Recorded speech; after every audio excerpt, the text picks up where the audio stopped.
Bismillahirrahmanirrahim. Assalamualaikum warahmatullahi wabarakatuh.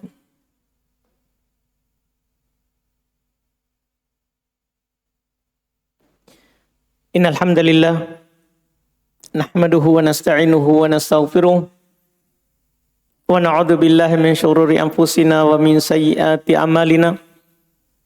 May yahdihillahu fala mudhillalah wa may yudlil fala hadiyalah. Asyhadu an la ilaha illallah wahdahu la syarikalah wa asyhadu anna Muhammadan abduhu wa rasuluh sallallahu alaihi wa ala alihi wa ashabihi wa man tabi'ahum bi ihsan ila yaumiddin, amma ba'd. Alhamdulillah, kembali kita malam hari ini di majelis ke-74 di kitab Bulughul Maram min Adillatil Ahkam karya Al-Imam Al-Hafidh Ibn Hajar Al-Asqalani Asy-Syafi'i rahimahullah. Kita pada malam hari ini masuk di hadits 317 dan 318, yaitu doa setelah sholawat.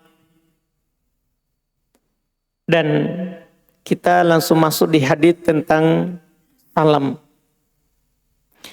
Qala al-Imam Al-Hafidh Ibn Hajar rahimahullahu ta'ala wa Nabi Hurairah radhiyallahu ta'ala anhu qala Rasulullah sallallahu alaihi wa alihi wasallam idza tashahhada ahadukum falyasta'id billahi min arba' yaqulu Allahumma inni a'udzu bika min adzabi jahannam wa min adzabil qabr wa min fitnatil mahya wal mamat wa min syarri fitnatil masiihid dajjal.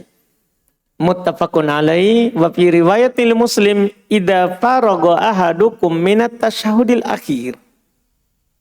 Ini akan lebih jelas. Kata beliau dari Abu Hurairah radhiyallahu taala anhu, beliau berkata, Rasulullah sallallahu alaihi wa alihi wasallam bersabda, apabila seseorang di antara kamu bertasyahud, maka hendaklah ia memohon perlindungan kepada Allah dari 4 hal dengan mengucapkan Allahumma inni a'udzubika min adzabi jahannam. Ya Allah, sesungguhnya aku memohon perlindungan padamu dari siksa neraka jahanam, dari siksa kubur, cobaan hidup dan mati, dan dari fitnah dajjal. Kata beliau muttafaqun alaih. Dalam satu riwayat Muslim disebutkan, jika seseorang di antara kamu telah selesai dari tasyahud akhir, ini menerangkan di mana tempatnya.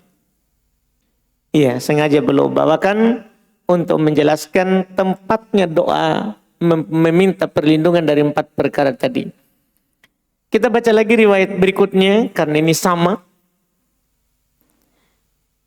Kata beliau rahimahullah, wa Nabi Bakr As-Siddiq radhiyallahu anhu annahu qala li Rasulillah sallallahu alaihi wa alihi wasallam, allimni du'aan ad'u bihi fi sholati. Qala qul Allahumma inni dhalamtu nafsi dhulman katsira wa la yaghfiru dhunuba illa ant faghfirli maghfiratan min 'indik warhamni innaka antal ghafurur rahim. Muttafaqun alaih. Kata beliau dari Abu Bakar radhiyallahu taala As-Siddiq radhiyallahu anhu, beliau berkata kepada Rasulullah sallallahu alaihi wa alihi wasallam, ajarkanlah kepadaku doa yang aku baca dalam salatku. Maka Rasulullah sallallahu alaihi wasallam bersabda, ucapkanlah Allahumma inni dhalamtu nafsi dzulman katsira.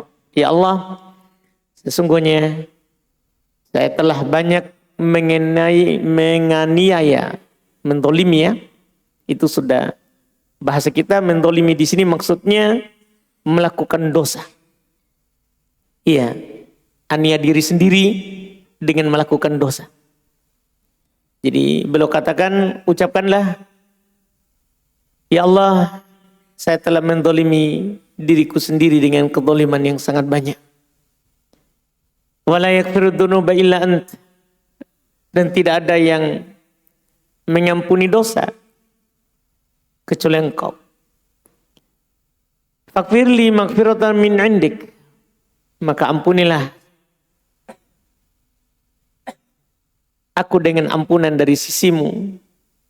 Warhamni innaka antal ghafurur rahim, dan rahmatilah saya, sesungguhnya Engkau adalah Maha Pengampun lagi Maha Penyayang.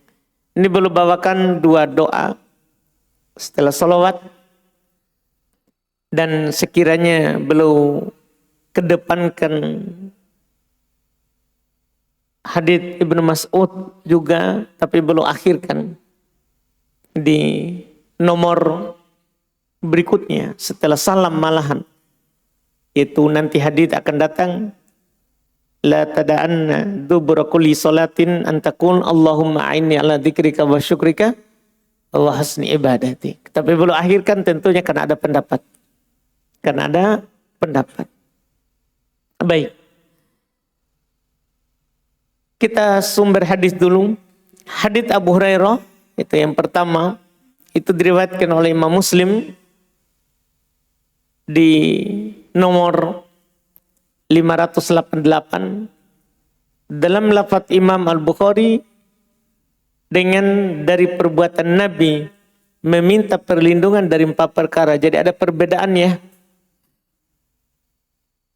Jadi di lafaz ini lafaznya kalau kita melihat lafaz perintah, idza tasyahada ahadukum, apabila salah seorang dari kalian bertasyahud, falyasta'id billahi min arba, hendaklah dia minta perlindungan kepada Allah dari 4 perkara. Dari ucapan Nabi di Bukhari sebenarnya bukan dengan ucapan, tapi bukan dengan perintah dari Nabi, tapi dengan perbuatan. Sehingga sebenarnya kata belum muttafaqun alaih, mungkin bisa muttafaqun alaih, tapi masalahnya beda lafaz. Tapi intinya meminta perlindungan dari 4 ini ada di Bukhari, ada di Muslim. Cuma bedanya di sini Nabi perintahkan untuk berucap, di riwayat Bukhari Nabi melakukannya. Nabi sendiri yang minta perlindungan dari 4 tadi. Makanya situ jelas hadits Abu Hurairah, Muslim saja dalam lafaz Imam Bukhari dengan dari perbuatan Nabi meminta perlindungan dari 4 perkara. Iya, tidak dengan lafaz perintah, tapi Nabi melakukannya. Nabi melakukannya. Kemudian hadits Abu Bakar itu diriwayatkan oleh Imam Al-Bukhari. Iya, dan antum melihat sendiri, beliau bilang kalau hadits Abu Bakar muttafaqun alaih. Kalau ini tidak ada masalah, karena memang hadits Abu Bakar itu diriwayatkan oleh Imam Al-Bukhari di nomor 834 dan Muslim di nomor 2705. Adapun derajat 2 hadits tidak diragukan sahih. Fikihnya ini yang beliau ingin sampaikan kepada kita lewat hadits ini. Disyariatkan berlindung dari 4 perkara yang disebutkan dalam hadits. Iya, disyariatkan berlindung dari 4 perkara yang disebutkan dalam hadits tadi. Disyariatkan. Saya sengaja bilang disyariatkan karena tidak ada silang pendapat akan disyariatkannya. Mereka cuma silang pendapat terkait dengan hukumnya. Di antara para ulama ada mengatakan wajib. Itu meminta perlindungan dari 4 perkara tadi. Dari 4 perkara tadi. Dan mayoritas berpendapat sunnah. Kalau mayoritas berpendapat sunnah, artinya kalau kita misalnya belum hafal tadi doa meminta perlindungan dari 4 perkara, sholatnya tetap sah, tidak berdosa. Sholatnya tetap sah, tidak berdosa. Itu kalau dikatakan sunnah. Dan ini pendapat mayoritas. Adapun yang berpendapat wajib, ya, maka mereka akan berkata berdosa kalau tidak dibaca. Berdosa kalau tidak dibaca. Namun pendapat yang kuat adalah pendapat dari mayoritas ulama rahimahumullahu ta'ala yang mengatakan bahwa meminta perlindungan dari 4 perkara hukumnya adalah sunnah. Hukumnya adalah sunnah. Kemudian fikih kedua, di antara doa yang paling utama diucapkan sebelum salam adalah doa Abu Bakar. Yang tadi, Allahumma inni dhalamtu nafsi dzulman katsira. Itu adalah doa yang paling utama dari doa sebelum salam. Dari doa sebelum salam. Dan tidak ada silang pendapat para ulama. Makanya saya bilang di antara doa yang paling utama adalah doa yang diucapkan oleh Abu Bakar. Karena belum meminta kepada Nabi untuk diajarkan doa yang beliau katakan di solat. Maka Nabi mengajarkan kepadanya doa tadi. Tapi kita katakan yang paling utama karena sepakat para ulama boleh kita berdoa dengan doa lain. Selain tadi. Boleh kita berdoa dengan doa lain selain yang diajarkan oleh Nabi dari Abu Bakar. Apa dalilnya? Dalilnya adalah yang telah lewat bersama kita di bacaan tasyahud. Ketika Nabi mengajarkan bacaan tasyahud, beliau katakan, "Falyatakhayar minad du'a ma syaa." Hendaklah dia pilih dari doa yang dia inginkan. Yang dia inginkan. Jadi tidak harus doa tadi yang dinukil dari Abu Bakar. Tidak harus doa tadi yang dinukil dari Abu Hurairah. Iya, bagi yang mengatakan sunnah. Bagi yang mengatakannya sunnah. Boleh kita berdoa dengan doa pilihan lain. Boleh kita berdoa dengan doa-doa pilihan yang lain, ya, dari permintaan kebaikan dunia ataupun kebaikan akhirat. Itu ya yang disebutkan oleh mayoritas ulama rahimahumullahu ta'ala di dalam masalah doa, ya, sebelum salam, setelah salawat. Setelah salawat. Kemudian kita tentunya di sini luput sedikit faedah tadi dalam riwayat Imam Muslim, ya, yang mengatakan idza faragha ahadukum minat tasyahudil akhir, apabila salah seorang dari kalian selesai dari tasyahud akhir. Dari sini tersingkap tempatnya doa tadi itu adalah tasyahud akhir. Di solat yang memiliki 2 tasyahud atau solat yang memiliki 1 tasyahud, itu posisinya di tasyahud akhir. Tempatnya adalah di tasyahud akhir, yaitu meminta perlindungan dari 4 perkara. Allahumma inni a'udzubika min adzabi jahannam wa min adzabil qabr wa min fitnatil mahya wal mamat wa min syarri fitnatil masih dajjal. Ini posisinya adalah di tasyahud akhir.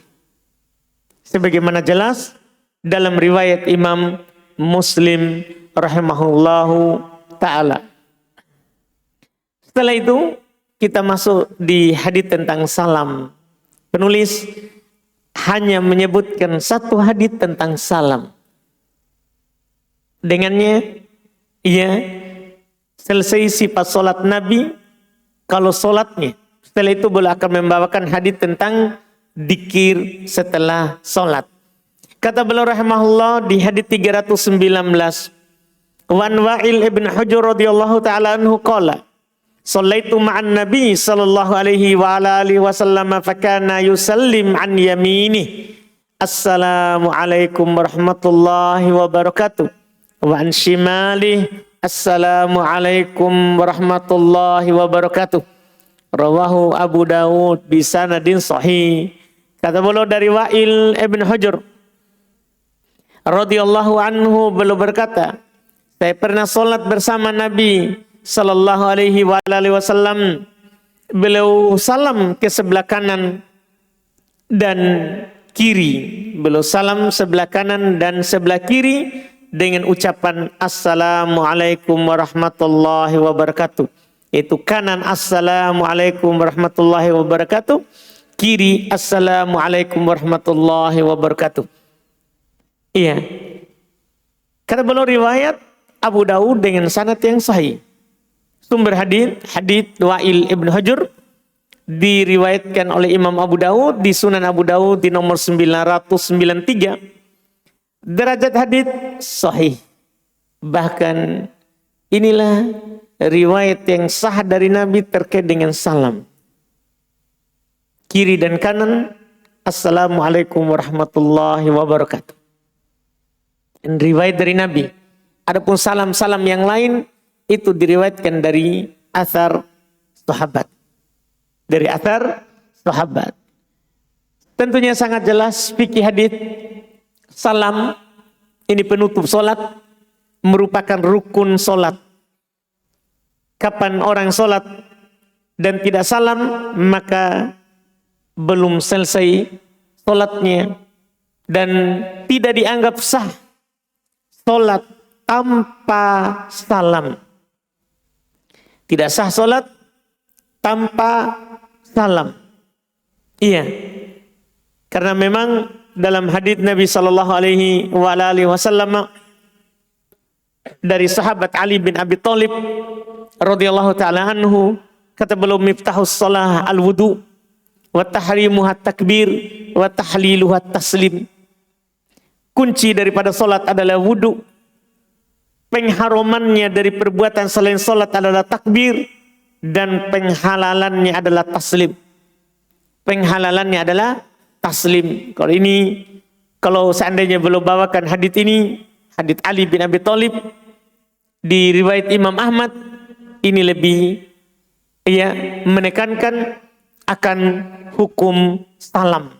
Cuman belum memilih hadis yang ada di hadapan kita karena ada lafaz salamnya. Kan ada lafaz salamnya dengan bacaan Assalamualaikum warahmatullahi wabarakatuh kanan, Assalamualaikum warahmatullahi wabarakatuh kiri. Dan dalam hadis ini pula sunnah 2 kali salam dan sah dengan salam yang pertama. Karena kenapa kita bisa bedakan? Karena ini hadis yang ada di hadapan kita ini, itu perbuatan Nabi. Ketika itu hadis terkait dengan perbuatan Nabi, maka hukumnya sunnah. Bukan wajib. Terus kenapa salam pertama adalah wajib? Itulah yang rukunnya. Karena hadis Ali tadi yang kami sebutkan. Iya, tahliluha taslim. Penghalalannya adalah salam. Di situ dibilang salam. Kata salam, ketika kita bilang Assalamualaikum warahmatullahi wabarakatuh, itu sudah masuk salam. Iya. Nah, dalam kata lain, salam itu adalah 1 kali. Adapun 2 kali sunnah karena Nabi melakukannya. Karena Nabi melakukannya. Tapi yang rukunnya adalah salam yang pertama. Yang rukunnya adalah salam yang pertama. Iya. Sehingga nanti muncul sebenarnya beberapa hukum fikih dari keharusan bahwa salam pertama itulah yang rukun. Adapun salam kedua itu adalah yang sunnah, yaitu bagi orang yang batal wudunya setelah salam pertama. Baru salam pertama berhadas, sah salatnya. Di atas keharusan dari yang kita katakan tadi. Salam pertama itulah yang rukun, salam kedua itu adalah apa? Sunnah. Iya, demikian pula di antara yang bercabang dari sini adalah pembahasan para ulama kita rahimahumullah terkait dengan seorang yang sholat kemudian misalnya dia dipanggil oleh ibunya, ya boleh dia salam pertama baru langsung jawab panggilan ibunya, karena menjawab panggilan orang tua wajib, sementara salam yang kedua hukumnya adalah apa? Sunnah.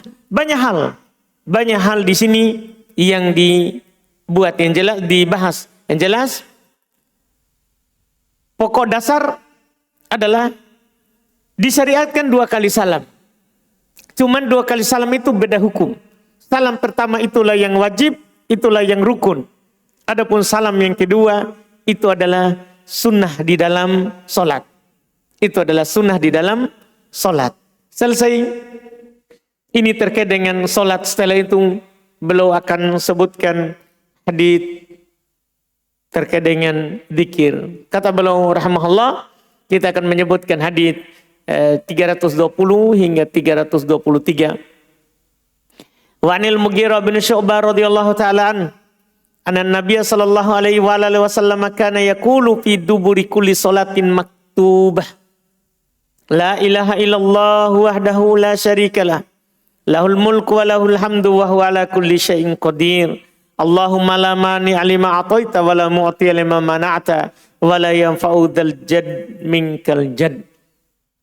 Ini sudah mulai zikir setelah salat.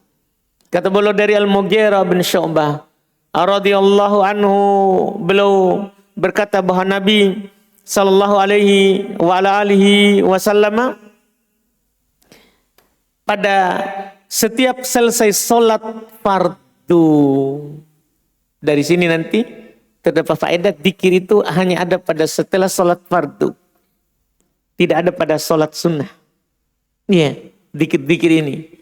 Jadi beliau setiap selesai solat fardu selalu membaca la ilaha illallah wahdah.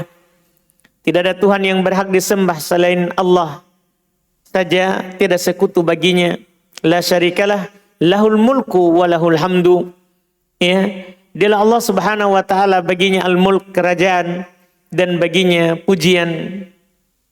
Wa huwa ala kulli syai'in qadir, dan dialah Allah yang maha kuasa atas segala sesuatu. Allahumma la mani'a lima ataita. Ya Allah, tidak ada yang kuasa menolak terhadap apa yang Kau berikan. Wa la mu'tiya lima mana'ta, dan tidak ada yang kuasa untuk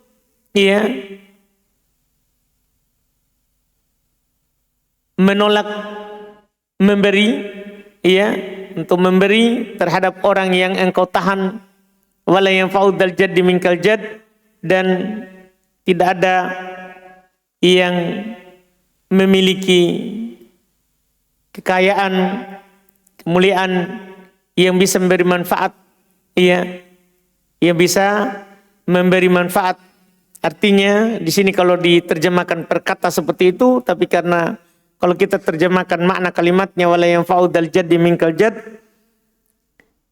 adalah makna dengan seperti sini, tidak ada yang bisa mencegah dan tiada yang bisa beri manfaat.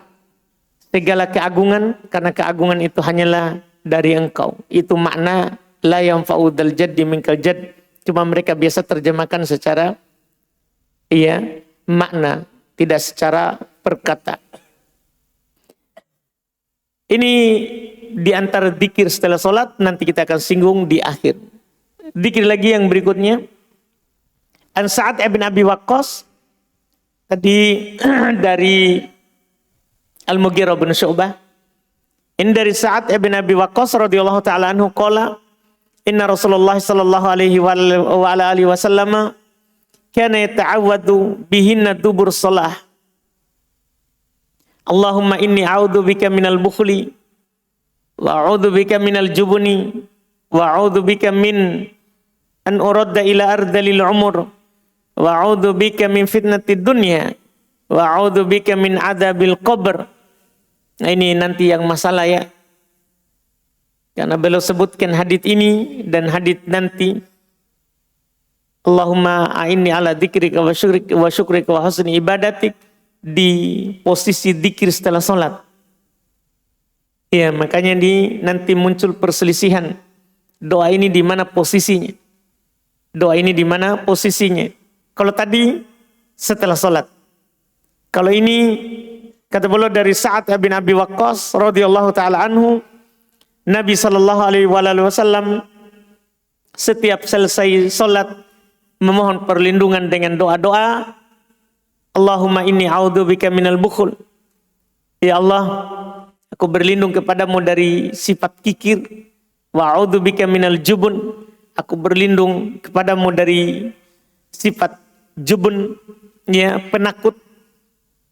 Dan wa a'udzubika min an uradda ila ardalil umur. Aku berlindung kepadamu dari dikembalikan kepada umur yang paling rendah, yaitu dari kepikunan. Wa a'udzubika min fitnati dunya. Aku berlindung kepadamu dari fitnah dunia. Wa a'udzubika min adzabil qabr. Dan aku berlindung kepadamu dari siksa kubur. Di sini diperselisihkan tempatnya doa ini, sebentar kita akan singgung. Iya. Kemudian hadits berikutnya kata beliau, wa an Tsauban radhiyallahu taala anhu qala kana Rasulullah sallallahu alaihi wasallam idan sarafa min salatihi istaghfarallah thalathan. Kali ini jelas setelah salat.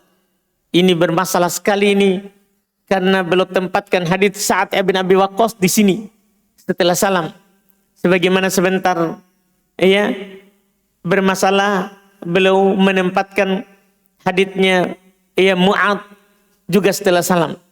Tapi kita baca dulu sesuai dengan posisi yang disebut oleh penulis, walaupun belum dikritik dalam masalah ini. Kata beliau rahimahullah, an Tsauban radhiyallahu taala anhu qala kana Rasulullah sallallahu alaihi wasallam idan sarafa min salatih istaghfarallaha thalathan wa qala Allahumma antas salam wa minkas salam tabarakta ya dzal jalali wal ikram. Rawahu Muslim. Kata beliau dari Tsauban radhiyallahu taala anhu, beliau berkata Rasulullah sallallahu alaihi wasallam jika selesai dari solatnya beliau beristighfar, memohon ampun kepada Allah 3 kali. Itu astagfirullah, astagfirullah, astagfirullah, dan membaca Allahumma antas salam wa minkas salam tabarakta ya dzal jalali wal ikram. Ya Allah, engkaulah keselamatan dan darimu jugalah segala keselamatan. Maha berkah engkau, tabarakta ya dzal jalali wal ikram, wahai zat yang memiliki segala keagungan dan kemuliaan. Ini tentunya kalau yang ini dengan yang pertama tadi tidak ada masalah, itu setelah salam dan tidak ada urutannya, tidak ada urutannya ini ya.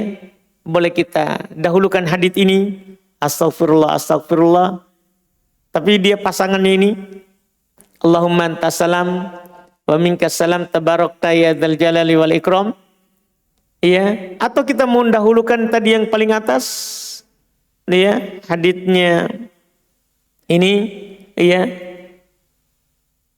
Al-Mughirah bin Syu'bah, ya, la ilaha illallah wahda la syarika lahul mulku wa lahul hamdu wa ala kulli syai'in qadir Allahumma la mani'a lima a'taita. Ini sambungannya ini ya, karena satu lafaz. Iya, satu lafaz. Allahumma la mani'a lima a'taita wa la mu'tiya lima man'ata wa la yanfa'u dzal jaddi minkal jadd. Ini semua adalah tidak ada urutannya. Mana yang kita dahulukan itu dibolehkan. Itu dibolehkan. Yang dipermasalahkan ini 321 karena belum letakkan setelah salam. Sebagian ulama meletakkannya sebelum salam. Kemudian berikutnya lagi, kalau ini juga setelah salam. An Abi Hurairah radhiyallahu taala anhu qala man sabbahallah qala an Rasulillah sallallahu alaihi wasallam qala man sabbahallah dubura kulli salatin salatan wa salatin wa hamidallah salatan wa salatin wa kabbarallah salatan wa salatin fatilka tis'un wa tis'un wa qala tamamal mi'ah la ilaha illallah wahdah la syarika lahul mulku wa lahul hamdu wa ala kulli syai'in qadir ghufirat lahu khotoyahu wa in kana mithla zabadil bahar. Rawahu Muslim. Kata beliau dari Abu Hurairah radhiyallahu taala anhu, beliau berkata dari Rasulullah sallallahu alaihi wasallam, barang siapa yang bertasbih di setiap setelah salatnya 33 kali, bertahmid 33 kali, bertakbir 33 kali, maka itu semuanya 99 kali. Kemudian dia berkata di kes 100-nya, La ilaha illallah wahdah la syarika lahul mulku wa lahul hamdu wa huwa ala kulli syai'in qadir. Siapa yang ucapkan ini, tasbih subhanallah 33 kali, tahmid alhamdulillah 33 kali, takbir Allahu akbar 33 kali, kemudian dia tutup dengan la ilaha illallah wahdahu la syarikalah lahul mulku wa lahul hamdu wa huwa ala kulli syai'in qadir, jadilah genap 100. Maka kata Nabi, gufirat lahu khotoyah, maka akan diampuni untuknya dosa-dosanya. Wa in kana mitla zabadil bahar, walaupun seperti banyaknya buih lautan. Riwayat Imam Muslim. Wa fi riwayatin ukhra, di riwayat yang lain, anna takbir arba'un wa salatun. Di riwayat yang lain, takbir adalah 34 kali. Artinya tanpa la ilaha illallah. Takbirnya yang ditambah 1 kali. Jadi ini juga boleh. Boleh kita terakhir untuk takbirnya adalah 34 kali. Genaplah dengan itu 100. Genaplah dengan itu 100. Semua hadits ini ya. Kalau takrijnya sumbernya hadits Al-Mughirah bin Syu'bah, diriwayatkan oleh Imam Al-Bukhari dan Imam Muslim. Hadits Sa'ad bin Abi Waqqas diriwayatkan oleh Imam Bukhari di nomor 2822. Hadits Tauban diriwayatkan oleh Imam Muslim 591. Hadits Abu Hurairah diriwayatkan oleh Imam Muslim 597. Derajat 4 hadis semua sahih masalahnya. Semua adalah sahih. Yang para ulama adalah nanti perselisikan tempat 1 hadis tadi. Iya. Tapi kita punya kaidah sebentar dari Syekh Ibnu Utsaimin yang kita ya akan lebih jelas tentunya setelahnya. Kata beliau fikih hadits, disunahkan berzikir setelah sholat 5 waktu. Ini tidak ada perselisihan. Sepakat para ulama, disunahkan berzikir setelah sholat 5 waktu. Iya, ini tidak ada silang pendapat. Iya. Kemudian disunahkan untuk menjaharkan sebagian lafaz dzikir dan mensirkan sebagiannya. Karena Nabi didengar menjaharkan sebagiannya. Menjaharkan sebagiannya. Seperti tadi. Nabi didengar ya, setelah sholat beliau berkata la ilaha illallah wahdahu la syarikalah lahul mulku wa lahul hamdu wa huwa ala kulli syai'in qadir. Allahumma la mani alima ataita wa la mu'ti lima mana'ata wa la yanfa'u dzal jaddi minkal jadd. Iya. Kemudian beliau juga didengar beristighfar 3 kali. Astagfirullah, astagfirullah, astagfirullah, dan membaca Allahumma antas salam wa minkas salam tabarakta ya dzal jalali wal ikram. Itu didengar dari beliau. Maka dari situ disunahkan untuk menjaharkan sebagian zikir, bukan seluruhnya. Bukan seluruhnya. Iya. Ini terkait dengan fikih dilihat dari lafaz tadi. Kemudian faedah ketiga, jumlah lafaz zikir yang paling utama masing-masing 33 kali. Dan digenapkan 100 dengan tahlil. Itu jumlah lafaz zikir yang paling utama. Iya, masing-masing 33 kali dan digenapkan dengan 100 dengan tahlil. Boleh dengan takbir 44 kali. Artinya kalau takbir 44 kali tidak perlu tahlil. Tidak perlu tahlil. Ini lafaz yang paling utama. Lafaz yang paling utama. Itu terkait dengan zikir.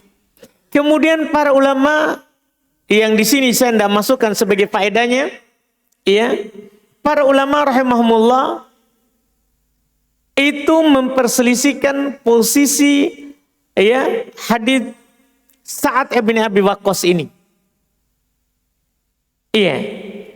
Tapi kalau kita melihat di lafaz kana yata'awwadu bihinna duburus shalah adalah beliau bertawud dengannya di penghujung solat. Ini sebelum salam. Ini posisinya adalah sebelum salam.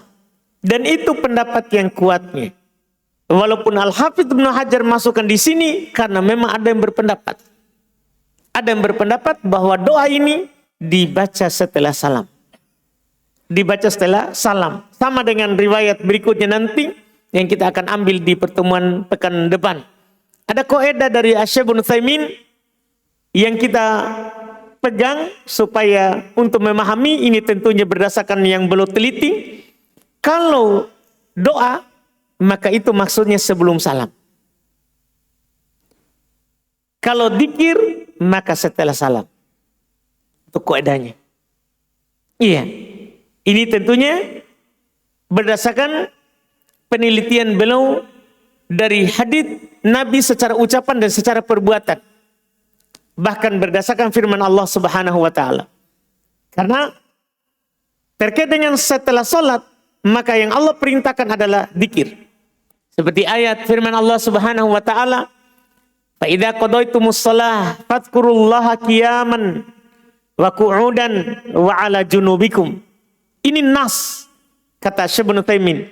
Jika kalian telah selesai dari salat, maka berzikirlah kepada Allah. Dalam keadaan kalian berdiri, duduk ataupun berbaring. Ini diperintahkan berzikir jika setelah salat. Jika setelah salat. Makanya belum punya kaidah kalau ada diajarkan zikir maka setelah salat, setelah salam. Jika diajarkan doa maka sebelum salam. Apa dalilnya? Belum berdalil dengan hadits yang kita pernah baca tentang tasyahud.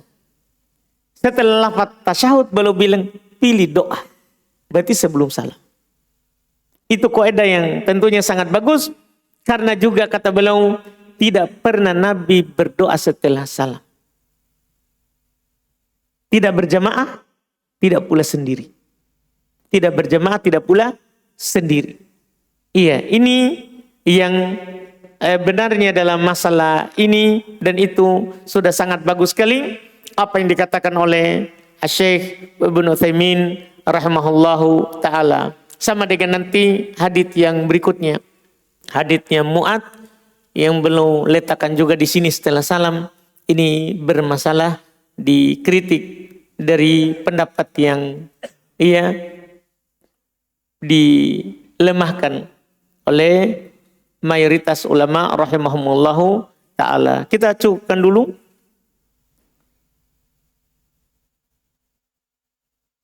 Alhamdulillah dengan itu insyaallah majelis pekan depan adalah majelis terakhir terkait dengan sifat salat. Terkait dengan sifat salat, setelahnya kita akan masuk di bab yang lain insyaallah, di bab setelahnya lagi dari pembahasan di kitab Bulughul Maram ini. Kita adzan dulu baru kita masuk di pertanyaan.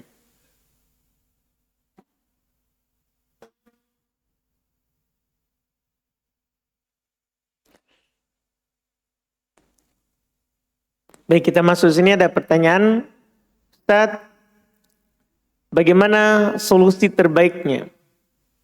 Seorang yang sedang sholat, tapi dia di pertengahan dia ternyata baru ingat bahwa celananya itu dalam keadaan najis. Maka apakah dia batalkan sholatnya atau dia lanjut sholatnya karena tinggal 1 rakaat? Batal sholat. Batal sholatnya. Kalau dia tahu ada najis, wajib dia keluar. Karena syarat sahnya sholat bersih dari najis. Syarat sahnya sholat suci dari najis. Jadi harus dia batalkan dan wudunya tidak batal. Cukup dia bersihkan najisnya. Tidak perlu dia wudu ulang. Karena ini bukan karena batal wudunya. Ini karena ada najis. Karena ada najis. Iya. Ini kalau dia tidak bisa buka ya. Kalau dia bisa buka dalam sholat dan tidak memperlihatkan aurat, buka saja. Karena seperti Nabi, dikasih tahu ada najis di sandalnya, belum buka. Tentunya buka sandal tidak masalah. Karena itu tidak masalah dalam Karena tidak ada hubungannya dengan menutup aurat. Iya, jadi boleh langsung buka.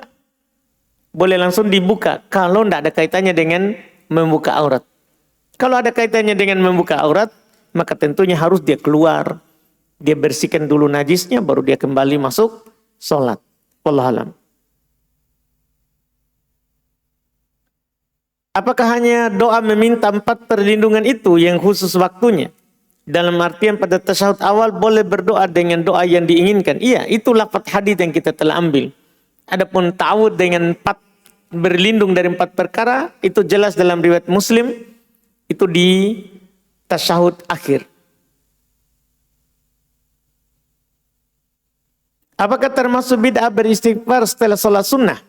Dan apakah kita bila membaca Allahumma aini ala dzikrika sebelum salam dan pada dzikir setelah sholat, ini nanti akan ada ini.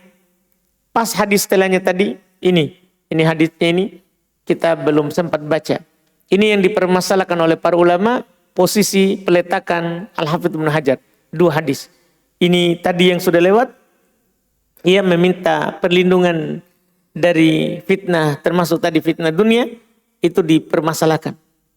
Dipermasalahkan sama dengan yang kita tanyakan ini, akan datang juga nanti, ya, uraiannya insyaallah.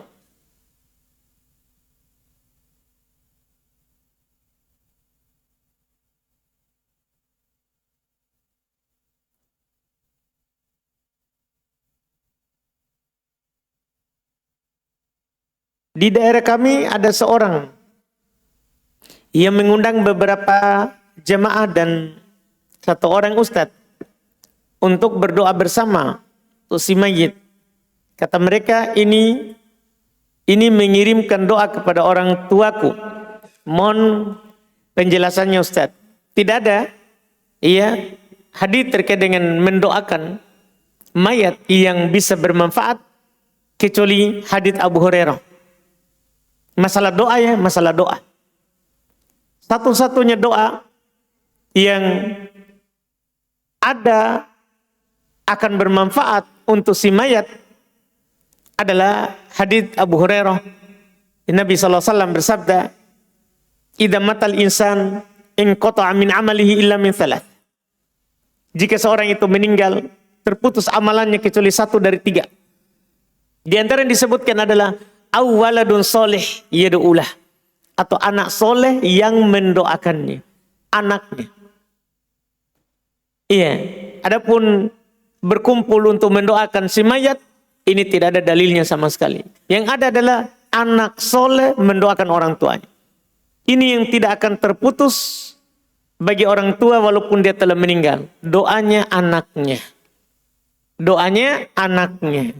Iya, oleh karena itu tidak ada penukilan dari Nabi Sallallahu Alaihi Wasallam memimpinkan doa untuk yang telah meninggal. Memimpinkan doa untuk yang telah meninggal. Tidak pula sahih daripada sahabat. Tidak pula sahih daripada sahabat. Wallahu a'lam.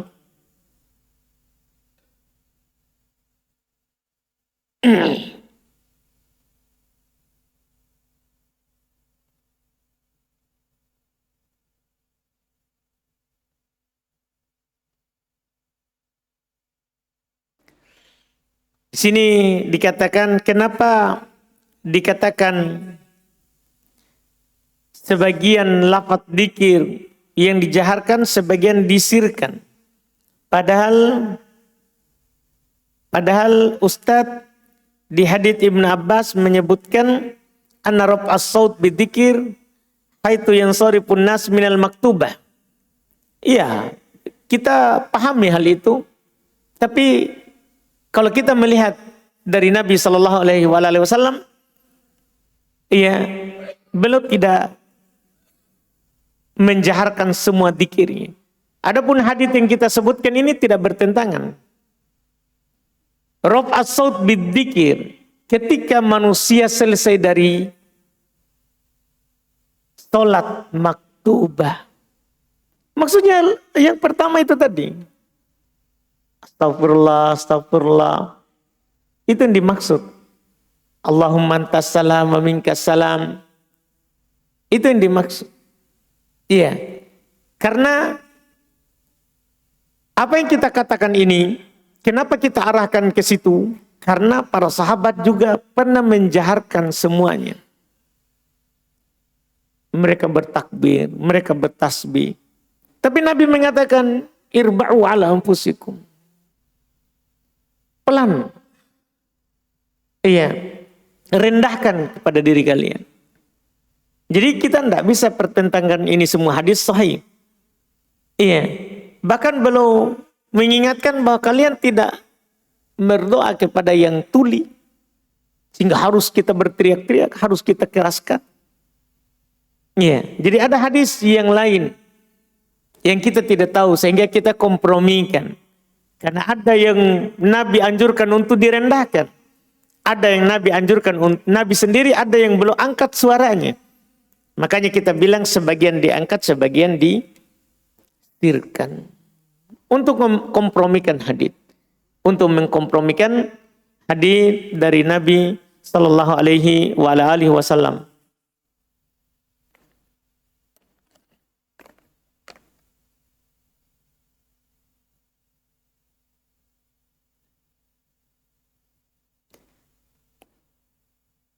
Dalam bacaan zikir pagi dan petang, ada bacaan yang sudah ditentukan jumlahnya oleh Nabi sallallahu alaihi wasallam.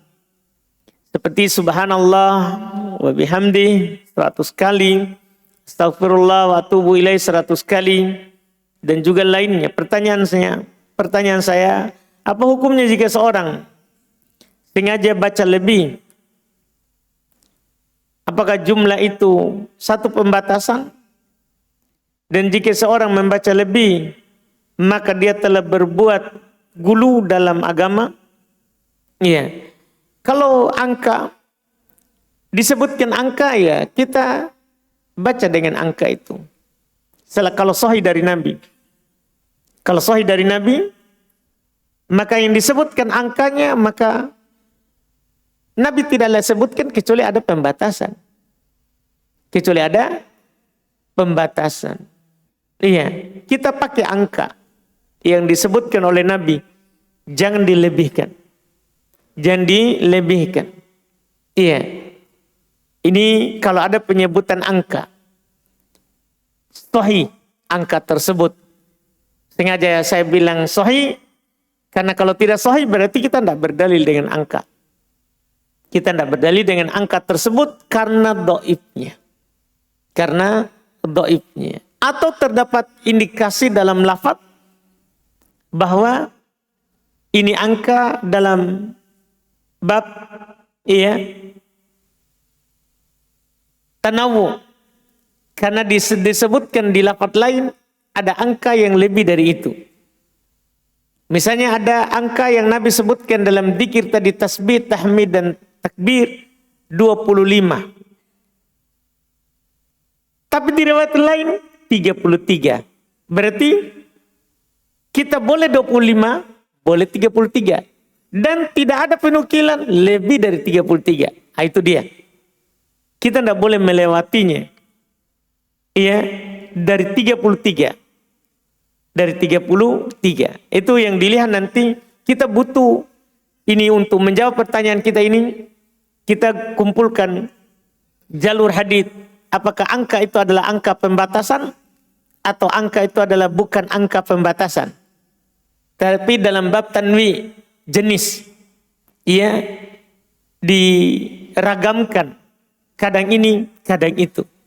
Nah, itu nanti yang kita perlu lihat kembali. Karena memang para ulama usul berselisih pendapat terkait dengan berdalil dengan mafhum al-adad, pemahaman dari jumlah, dari bilangan yang disebutkan dalam hadis atau dalil syar'i, dari dalam dalil syar'i. Bagaimana cara perhitungan zakat pertanian dan siapa yang berhak menerimanya? Zakat pertanian yang berhak menerimanya adalah salah satu dari 8 golongan. Salah satu dari 8 golongan. yang disebutkan oleh Allah Subhanahu wa taala di surat apa? Innamas shadaqatu lil fuqara'i wal masakin. Surah apa itu? Al-Baqarah. Enggak ada Al-Baqarah. Jangan sembarang ngomong kalau enggak tahu. Iya. Innamas shadaqatu lil fuqara'i wal masakin. Surah apa itu? At-Taubah ayat 80 atau 60? Mantap. Ayat At-Taubah ayat 60. Disebutkan 8 golongan yang berhak menerima zakat harta. Disebutkan innamas shadaqat, pakai innama. Pengkhususan, pembatasan. Hanya 8 golongan ini, tapi tidak harus dibagi 8. Jangan salah paham, bukan dibagi 8. Tapi ini penyebutan 8 golongan yang berhak menerima. Pertama yang Allah sebutkan adalah lil fuqara, fakir yang punya penghasilan tidak cukup untuk biaya hidupnya dalam sebulan. Wal masakin, miskin yang punya penghasilan pas dengan kebutuhannya. Setelah itu apa lagi? Wal amilina 'alaiha, pemungutnya yang pergi mengumpulkan zakat berhak walaupun kaya, walaupun bukan fakir, bukan miskin. Terus 4, wal mu'allafati qulubuhum, yang ditaklif hatinya, bukan mu'allaf ya. Jangan paham mu'allaf. Mu'allaf maksudnya siapa itu? Yang baru masuk Islam. Enggak, bukan itu. Yang mu'allaf qulubuhum, yang mau ditaklif, yang mau dilembutkan hatinya. Ada orang tidak lewat kita kecuali diejek karena kita berjenggot. Iya, lewat lagi bapak kambing. Oh iya. Itu pokoknya mulutnya kasar, mengejek-ejek. Iya. Atau ada orang tidak pedulikan kita, putar musik besar-besar di rumahnya seakan-akan dia saja yang hidup. Kita kasih zakat untuk melembutkan hatinya. Biasa orang kalau dikasih uang biasa dengar. Nanti beberapa kemudian kalau putar musik yang terlalu keras, mau meledak rumah sebelah, dia akan bilang iya terima kasih banyak ya, kan sudah dikasih uang. Iya, kalau dikasih nasihat susah, tapi dikasih uang zakat dia berharga. Itu yang mau dilembutkan hatinya. Iya, yang mau dilembutkan hatinya. Banyak hal masuk di situ, banyak hal yang masuk. Itu yang ke berapa itu? Keempat. Kelima, wa fir riqab, orang yang berada dalam perbudakan. Dia muslim masih dalam perbudakan, dia mau bebaskan dirinya misalnya. Iya, kita boleh memberikannya uang zakat. Terus wal gharimin, orang yang bangkrut, yang terlilit utang. Yang terlilit utang boleh dikasih uang zakat untuk membayar utangnya. Terus wa fi sabilillah, orang yang berada di jalan Allah. Fi sabilillah dulu terbagi 2, yang pergi berjihad dengan pedang, dan fi sabilillah adalah orang yang berjihad dengan penanya. Orang yang berjihad dengan penanya, orang yang mengajarkan agama Allah, yang belajar agama Allah, itu fi sabilillah. Mereka berhak menerima zakat walaupun dia kaya. Terus wa binis sabil, anak jalanan, bukan anak jalanan di luar itu ya. Maksudnya sini adalah musafir. Musafir berhak menerima zakat ya untuk melanjutkan perjalanannya. Terus habis. Itulah 8 yang berhak menerima zakat yang kita tanya ini. Salah satunya, boleh kita kasih miskin untuk kebutuhan setahun. Tidak apa-apa, tidak harus, bahkan lebih utama begitu daripada dibagi-bagi.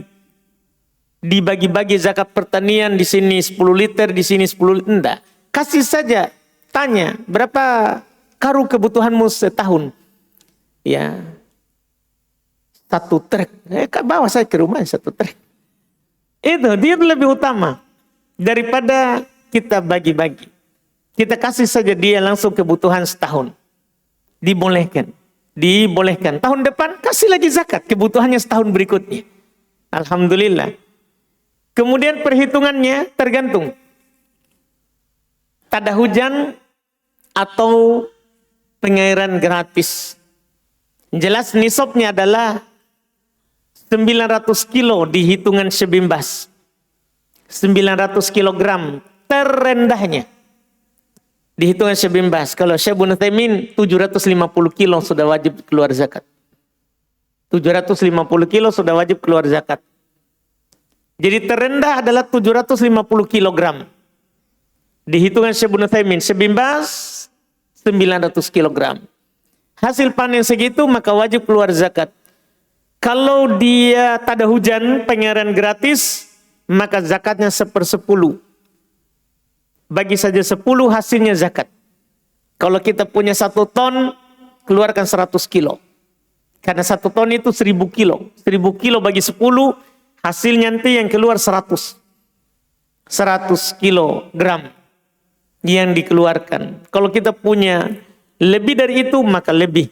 Itu kalau tak ada hujan atau pengairan gratis. Kalau pengairannya dibiayai, kita pakai pompa misalnya, maka setengah dari 1/10. Kalau tadi misalnya 1 ton, 100 kilogram zakatnya, maka yang dibiayai pengairannya adalah 50 kilogram. Setengahnya.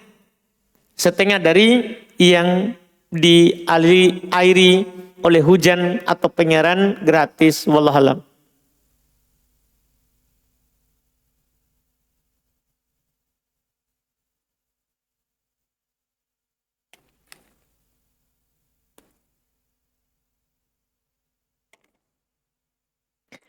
Ustadz, bolehkah kita membaca Al-Fatihah di saat jedah diam Ustadz membaca doa iftitah?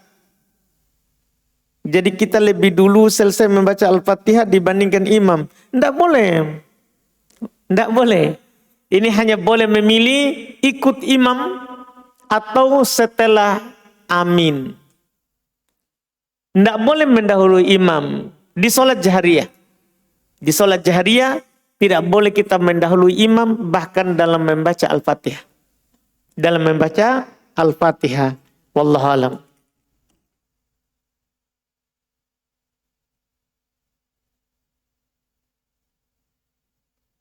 Ustadz, apakah melawan arus dan melanggar lampu merah termasuk perbuatan dosa? Iya, kita durhaka kepada penguasa. Berdosa karena kita tidak taat penguasa, tidak taat pemerintah. Iya. Dan jangan salahkan pemerintah kalau kita celaka, karena kita melanggar aturan. Iya. Dan ini juga kembali juga kepada kebiasaan. Iya. Kembali kepada kebiasaan dari aturan yang ditetapkan oleh pemerintah.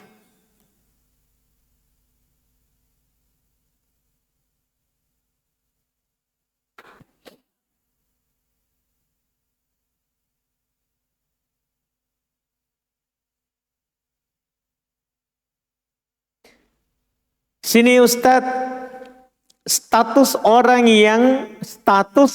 yang berstatus janda berumur 30-an yang berpemahaman dia tidak wajib menikah lagi. Wah, gimana caranya? Iya.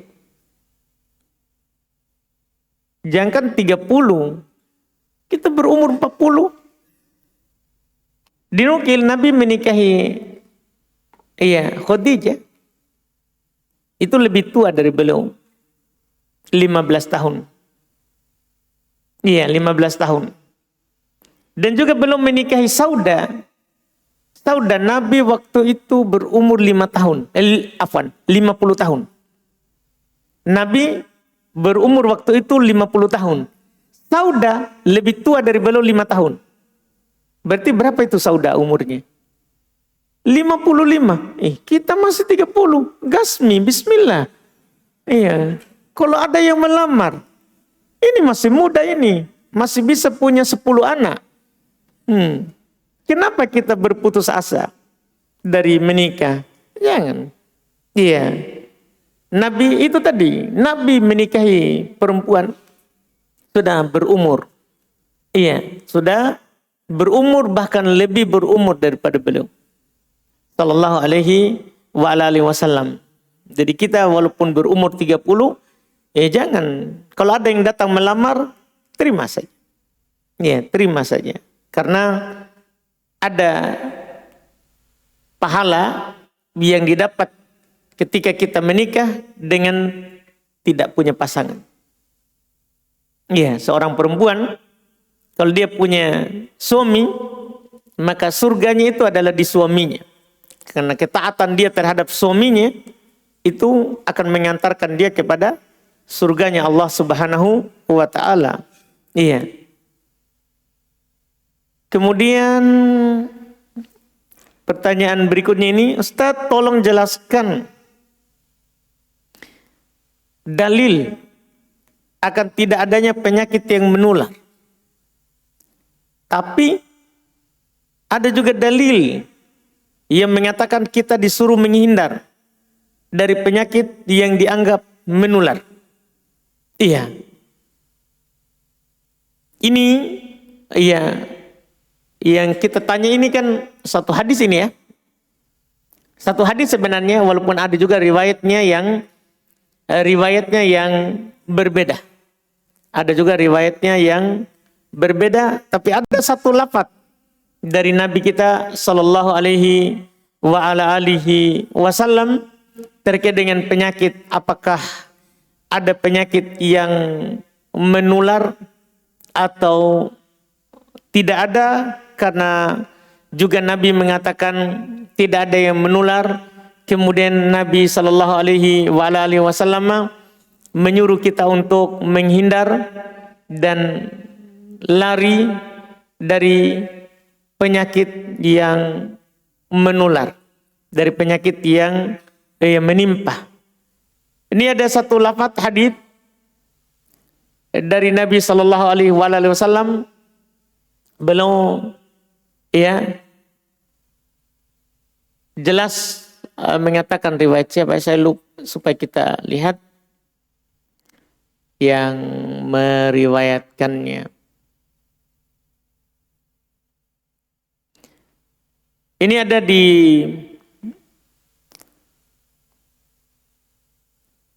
dalam hadis, Masya Allah, ada di Bukhari dari Abu Hurairah. Jadi Nabi SAW katakan la adwa.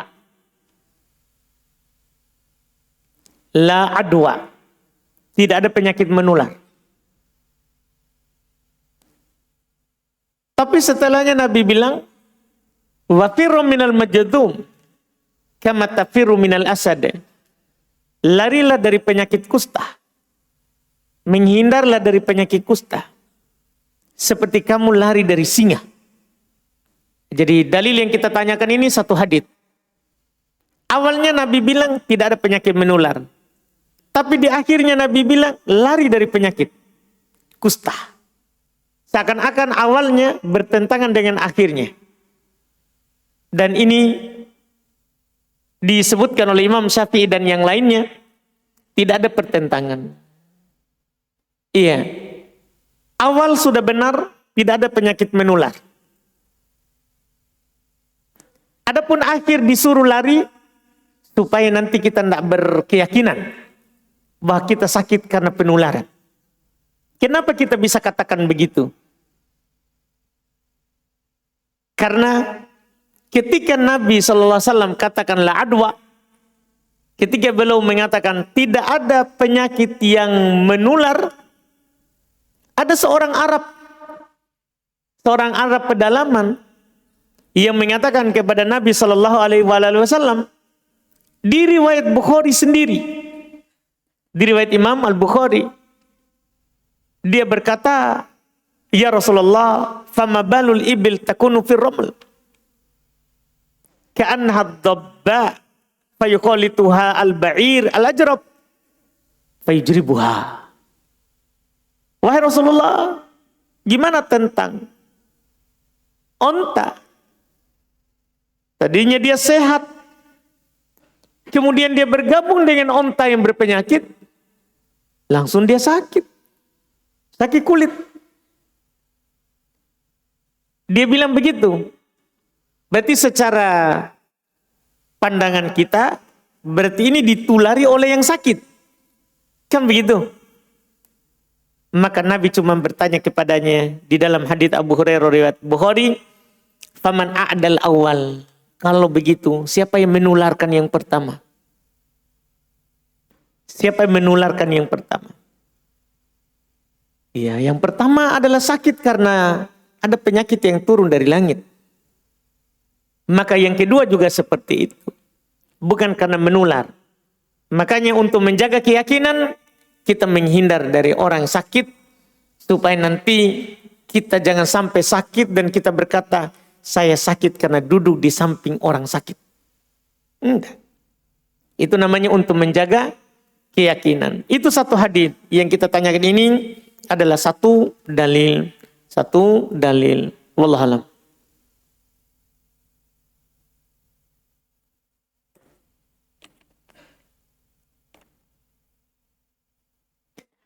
Apakah orang haid harus mengganti sholatnya ketika dia sudah bersih? Maksudnya ketika dia haid, hari pertama haid pada jam 13.00. Sementara untuk duhur jam 12.00. Ada selang waktu 1 jam. Dan dalam selang waktu 1 jam tersebut, dia hanya menunda sholatnya. Atau dia ada pekerjaan lain. Apakah dia ganti sholat? Tidak. Karena memang dia tidak wajib untuk sholat di 12.00 ketika adzan. Bagi perempuan bagi perempuan. Karena dia waktunya luas kalau duhur. Sehingga kalau qadarullah dia haid setelah itu ternyata di jam 13, jam 1.00, tidak perlu dia mengganti tadi. Karena memang dia boleh akhirkan sampai jam 1. Boleh akhirkan sampai jam 1 sampai jam 2 boleh bagi perempuan. Walaupun kalau dia sholat di awal waktu, itu lebih utama daripada dia sholat di akhir waktu. Iya, dan ada yang berpendapat dia ganti lebih hati-hati. Bukan kewajibannya ganti. Lebih hati-hati dia menggantinya. Wallahualam.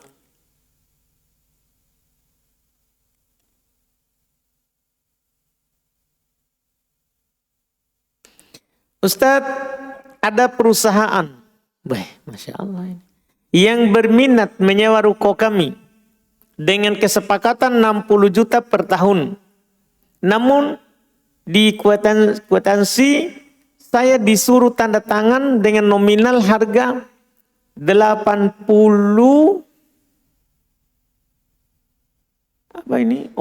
juta tadi ya. Oh baik, saya ulang dulu. Ada perusahaan yang berminat menyewa ruko kami dengan kesepakatan 60 juta per tahun. Namun di kwitansi saya disuruh tanda tangan dengan nominal harga 80 juta per tahun oleh pengurusnya. Bagaimana hukumnya Ustaz? Tidak boleh. Iya, dia berbohong. Kecuali memang pengurus itu wakilnya kita. Kalau wakilnya kita dari perusahaan ke perusahaan, kita tanya dulu ini pengurusnya wakil perusahaan atau wakil kita?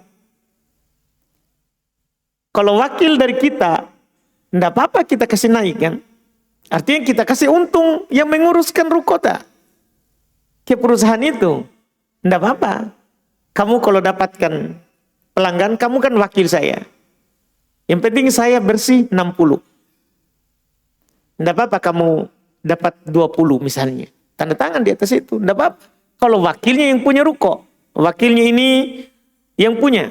Tapi kalau dia datang wakil dari perusahaan, terus kita disuruh bikin nota palsu begitu, tidak boleh kita ta'awun alal itsmi wal udwan. Di atas dosa, dia akan menipu perusahaannya. Dia menipu perusahaannya, tidak boleh. Kalau dia tidak mau kecuali harus nota 80, ya sudah, cari ruko lain. Tidak usah kita paksa, tidak berkah. Tidak berkah harta yang daripada nanti setahun itu 60 juta itu kita tidak rasa. Kan itu bisa jadi uang jin dimakan setan. Iya. Jangan kita tidak berkah transaksi yang ada kebohongannya.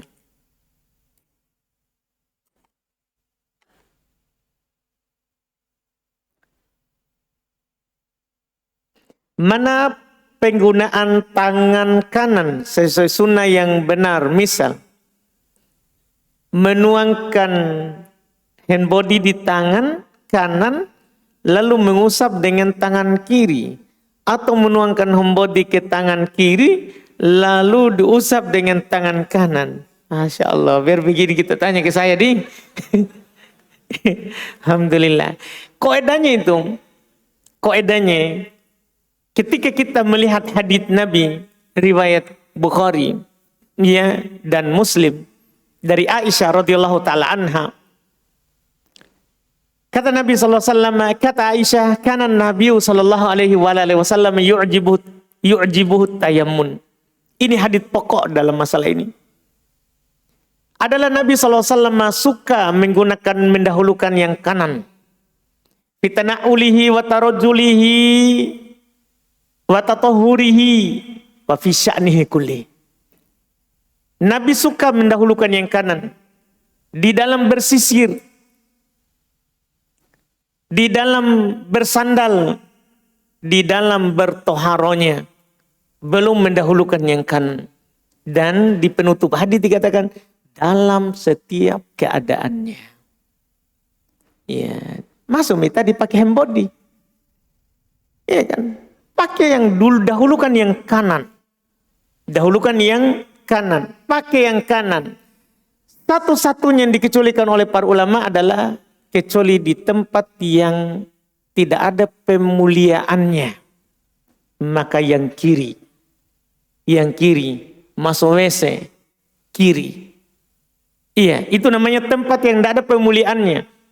Mohon maaf, berbersih. Dari air kecil atau air besar. Itu tidak ada pemuliaannya. Kiri. Iya, kiri. Tapi kalau di tempat yang tidak ada seperti itu, maka kanan. Yang kanan. Maka kita tuangkan hand body dengan tangan kiri ke kanan. Baik, bismillah. Iya. Boleh juga pakai tangannya suami. Lakukan kami saja. Alhamdulillah. Bagi yang punya suami. Bolehkah bersafar dengan mumayyiz? Mumayyiz yang belum balik tapi sudah paham hukum safar. Boleh. Kalau dia sudah paham ya, mumayyiz itu yang sudah paham. Bisa dia bedakan. Iya. Bagaimana bertobat dari dosa riba? Apakah semua barang yang dibeli dari uang riba harus dijual? Bagaimana kalau tidak bisa beli lagi? Sudah barang-barang itu dia butuhkan, Ustaz. Masya Allah. Ketika turun pengharaman riba, wa halallahu al-bai'a wa harrama riba. Allah halalkan jual beli dan mengharamkan riba. Juga firman Allah Subhanahu wa taala, alladzina yakuluna riba la yakumuna illa kama yakumul ladzi yatakabbathu syaiton minal mas. Orang-orang yang memakan riba tidak akan dibangkitkan di hari kiamat kecuali seperti dibangkitkannya orang yang kerasukan. Turun ini ayat riba ini. Maka para sahabat merasa berat terkait dengan hal-hal yang sebelumnya. Karena riba ini riba dari jahiliyah. Hal-hal yang sebelumnya mereka lakukan dengan riba. Berat bagi mereka, gimana ini? Barang dan yang lainnya. Yang didapatkan dengan riba sebelumnya. Maka turunlah ayat. Dan di sini Nabi satukan di satu ayat yang sama. Di Al-Baqarah ini ya. Ayat berapa itu? Suhail. Dan tahu ya, saya tidak hafal nomor ayatnya itu. Iya. Jadi ini satu nomor sebenarnya di Quran, tapi turunnya terpisah. Jangan sampai kita anggap itu satu nomor, turunnya sama, enggak. Jadi setelah turun pengharuman riba tadi itu yang saya baca di awal, berat bagi sahabat, gimana ini yang dulu sebelumnya. Dan sekarang masih ada itu. Sekarang kita tinggalkan. Maka turunlah ayat, "Faman ja'ahu mau'izatun min rabbih fantaha falahu ma salaf. Wa amruhu ilallah." Siapa yang datang nasihat yang mendalam dari Tuhannya, kemudian dia berhenti, maka untuknya yang telah lewat. Jadi apa yang telah lewat, rumah yang dia dapatkan sebelumnya, mobil yang dia dapatkan sebelumnya, istri misalnya, maharnya pakai uang riba, halal, tidak perlu akad ulang. Karena Allah bilang begitu. Yang datang nasihat yang mendalam dari Rabbnya, kemudian dia berhenti, untuknya yang telah lewat. Untuknya yang telah lewat. Perkaranya di Allah. Yang penting dia bertobat dan tidak mengulanginya lagi. Tidak melakukan akad baru setelah datang nasihat dari Rabbnya. Yang telah lewat dimaafkan. Wallahualam. Satu lagi terakhir. Kita pilih yang terakhir ini, Masya Allah. Yang ringan-ringan sedikit.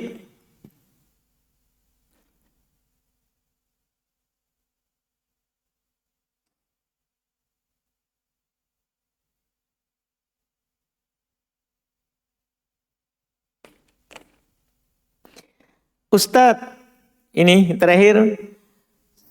Apakah saya berdosa jika saya tidak pernah menegur sapa bahkan salam? Misal, ketika hari raya pada ayat tiri saya. Ayat tiri ya. Bagaimana harus bersikap pada ayat tiri saya, Ustaz? Ayat tiri ketika dia sudah digauli, sudah menggauli, digauli, beda ya. Ketika sudah menggauli ibu kita, maka itu menjadi mahram. Menjadi mahramnya kita. Kenapa kita tidak menegur? Kan begitu. Apakah karena bukan mahram? Kan kalau sudah dia menggauli ibu kita, maka dia adalah mahramnya anak tiri. Mahramnya anak tiri. Kita menegurnya. Kita bertegur sapa dengannya. Kita menyambung silaturahmi dengan suaminya ibu kita. Suaminya ibu kita. Masuk dalam hadits Nabi SAW bahwa kita berbuat baik kepada ibu, kemudian ayah, kemudian yang dekat dengan kita, kemudian yang dekat dengan kita. Wallahualam. Kita cukupkan, alhamdulillah. Mudah-mudahan bermanfaat. InsyaAllah kita lanjut lagi di pertemuan akan datang dengan insyaallah pertemuan terakhir ya di sifat solat. Alhamdulillah kita banyak, panjang sekali ini bab sifat solat. Sudah berapa kali pertemuan kita di pembahasan ini. Mudah-mudahan bermanfaat. Subhanakallahumma wa bihamdika asyhadu an la ilaha illa anta astaghfiruka wa atubu ilaik. Assalamualaikum warahmatullahi wabarakatuh.